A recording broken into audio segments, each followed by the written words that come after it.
تیسرا سپارہ اس طرح سے شروع ہوتا ہے کہ اللہ تعالیٰ نے انبیاء رسولوں کو ایک دوسرے پر فضیلت عطا کی۔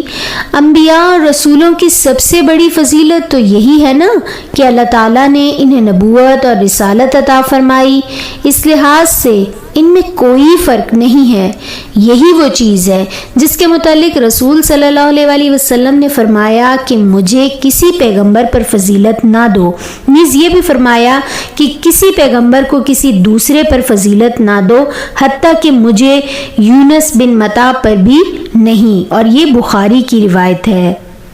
اس کے بعد اللہ تعالیٰ فرما رہے ہیں کہ مال سے محبت انسان کی فطرت میں شامل ہے۔ اگر مال خرچ نہ کیا جائے تو وہ فتنہ اور ہلاکت کا باعث بن جاتا ہے، اور خرچ کریں تو یہ آخرت کے لیے نجات کا باعث بنے گا۔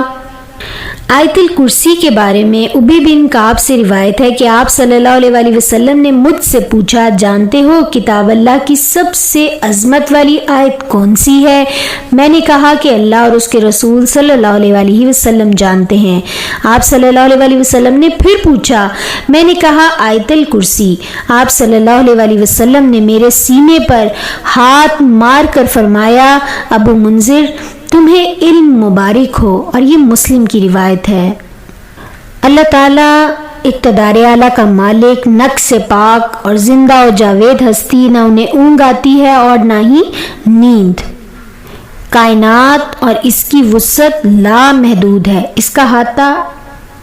انسان کی بساط سے باہر ہے۔ اس کے بعد اللہ تعالیٰ ارشاد فرما رہے ہیں، لا اکراہ فی الدین، ہر انسان دین اسلام کو اختیار کرنے کی حد تک تو آزاد ہے، چاہے تو قبول کرے یا نہ کرے، مگر اسلام کو قبول کر لینے کے بعد اسے اختیار نہیں رہتا کہ وہ دین کے احکام اور ہدایات کو اپنی مرضی کے مطابق چلائے، پسند ہو تو مان لے، پسند ہو تو نہ مانے۔ اسلام ایک تحریک ہے، روایتی قسم کا مذہب نہیں ہے، لہٰذا دین سے ارتداد پوری امت سے بغاوت ہے۔ اللہ تعالیٰ بتا رہے ہیں کہ اصل روشن خیالی کیا ہے، اندھیرے اور تاریکی کیا ہے، شیطان اور اس کے چیلے کس طرح سے دنیا کو تاریکی کی طرف دھکیل رہے ہیں، اور اللہ تعالیٰ انسان کو روشنیوں کی طرف دعوت دے رہے ہیں۔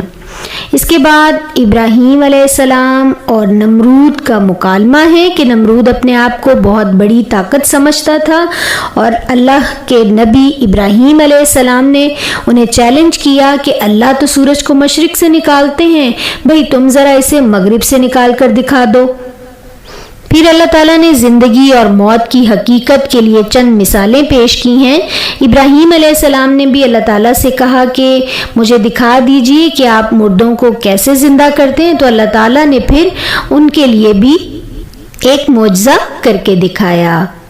انبیاء کو عینی مشاہدہ ہو جائے تو ان کی دعوت میں زور آ جاتا ہے، اور وہ بہت یقین کے ساتھ دوسروں کو، عوام الناس کو اللہ کی دعوت جو ہے وہ بڑے اچھے طریقے سے دیتے ہیں۔ آپ صلی اللہ علیہ وسلم کو بھی 2 دفعہ جنت اور دوزخ دکھائی گئی۔ اس کے بعد روح سخن پھر مال خرچ کرنے کے اوپر ہی آ جاتا ہے کہ مال جو ہے وہ اللہ کی راہ میں خرچ کرنا ہے، اور اللہ کی راہ میں خرچ کرنے کا جو صلہ ہے وہ بہت زیادہ ہے۔ ایک دانہ جو ہے اللہ کی راہ میں دیا جائے تو اس سے 700 دانے جو ہے وہ ملے گا، اور اس سے بھی زیادہ، یعنی اصل میں آداب سکھائے جا رہے ہیں کہ کیسے خرچ کرنا ہے۔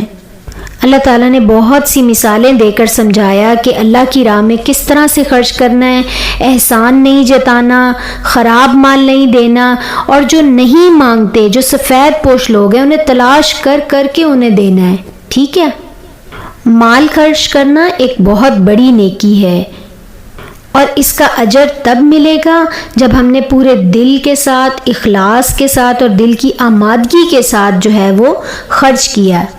انویسٹمنٹ ہے نا کہ ہم جو خرچ کر رہے ہیں وہ ہمیں انشاءاللہ ثم انشاءاللہ اللہ کے ہاں سے مل جائے گا انشاءاللہ۔ اس کے بعد سود کی مذمت کی جاتی ہے کہ اللہ اور اس کے رسول صلی اللہ علیہ وسلم کی طرف سے سود لینے دینے والوں کے لیے اعلان جنگ ہے۔ اور اس کے بعد قرض کا لین دین جو ہے اس کے بارے میں بات کی جا رہی ہے کہ جو بھی معاملات ہیں انہیں لکھ لیا جائے تاکہ کسی بھی قسم کا کوئی لڑائی جھگڑا نہ ہو۔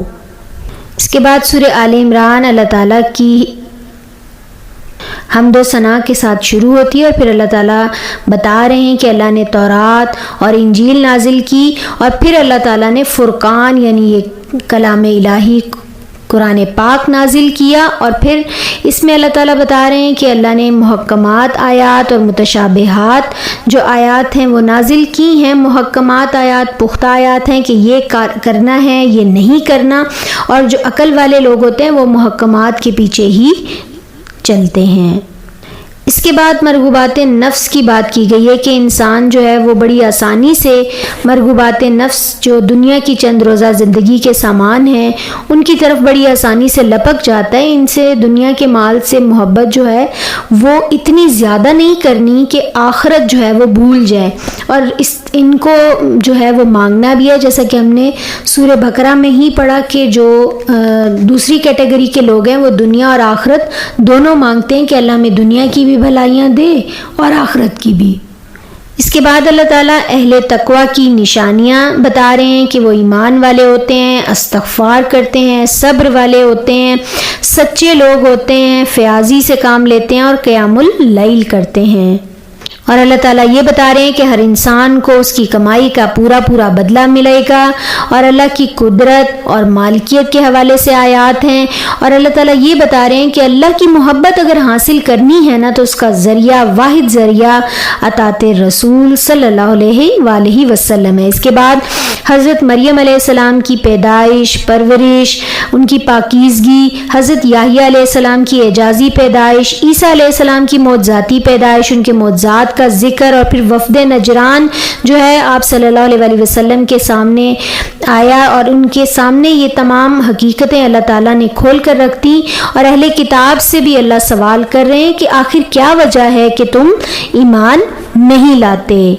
اور اہل ایمان سے کہا گیا ہے کہ ان اہل کتاب کے رویے سے ذرا